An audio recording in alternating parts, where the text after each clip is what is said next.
Bonjour, Alain Roger Fotsodada, bienvenue à la capsule de l'eau. Aujourd'hui, nous allons continuer de parler de tous ces éléments qui constituent un fourrage. Alors, dans la précédente vidéo, nous avons parlé de la tête de fourrage avec le robinet, le reniflard et surtout le compteur. Aujourd'hui, on a la chance, ce fourrage est en train de fonctionner. C'est pour ça qu'on voit le compteur en train de tourner. Donc, quand le fourrage fonctionne, le compteur, il voit et il marque le nombre de mètres cubes qui est pompé à ce moment-là. Aujourd'hui, nous avons un fourrage où nous avons installé un filtre spécifique. Ce filtre a la particularité qu'il retient et qu'il oxyde et retient tout le fer qui peut être contenu dans l'eau de ce fourrage. Donc, après les analyses, on s'est rendu compte que cette nappe a du fer et nous avons ici un filtre spécifique pour retenir, pour oxyder et retenir tout le fer. Donc, ce filtre, vous voyez bien que l'eau sort du compteur ici et rentre dans le filtre par là. Quand il rentre, il va vers le bas et le filtre fait son travail en remontant. Et là, nous avons le tuyau où tout ce qui est matière ferrique, tout le fer qui s'est déposé dans le filtre est sorti à cet endroit pour une évacuation. Donc, le filtre, il permet donc d'oxyder et de retenir tout le fer contenu dans l'eau de ce fourrage. Et l'eau qui est filtrée ressort de ce côté et va dans cette vanne.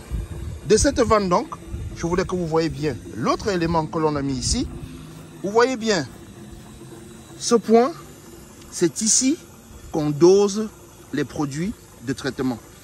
Et regardez bien, ce tuyau par lequel le produit arrive, il va dans cette petite salle. Je vais vous montrer tout à l'heure que les pompes de fourrage, que voici, la pompe de fourrage à l'intérieur du fourrage ici, et la pompe de dosage là-bas, elles sont bel et bien asservies.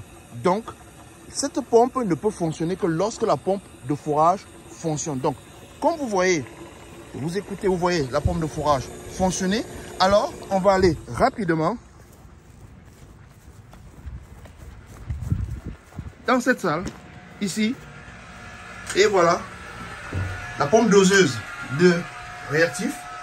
Là, le produit de désinfection qui est là, dans ce bac, qui fonctionne en même temps que la pompe du fourrage. Et ça revient sur une explication que je donnais. On ne traite pas l'eau sans connaître le volume. Cette pompe a, comme vous voyez ici, une numérotation par laquelle on peut modifier le dosage. Je peux modifier le dosage du chlore ici, comme je veux, parce que on modifie le dosage en fonction du volume d'eau qui sort.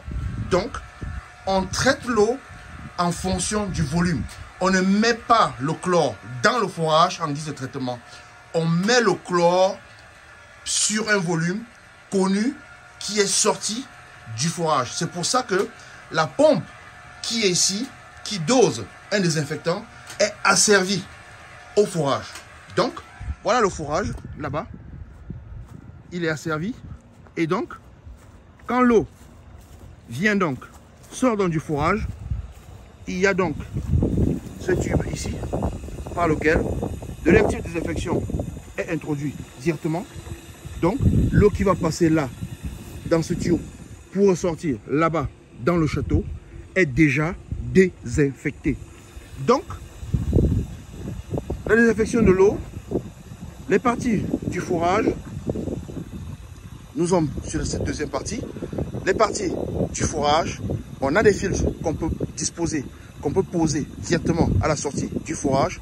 Celui-ci retient le fer, mais aussi on a rapidement l'injection d'un produit désinfectant asservi à la pompe du fourrage pour que l'eau qui va dans votre maison est directement désinfectée et est déjà potable. El professeur.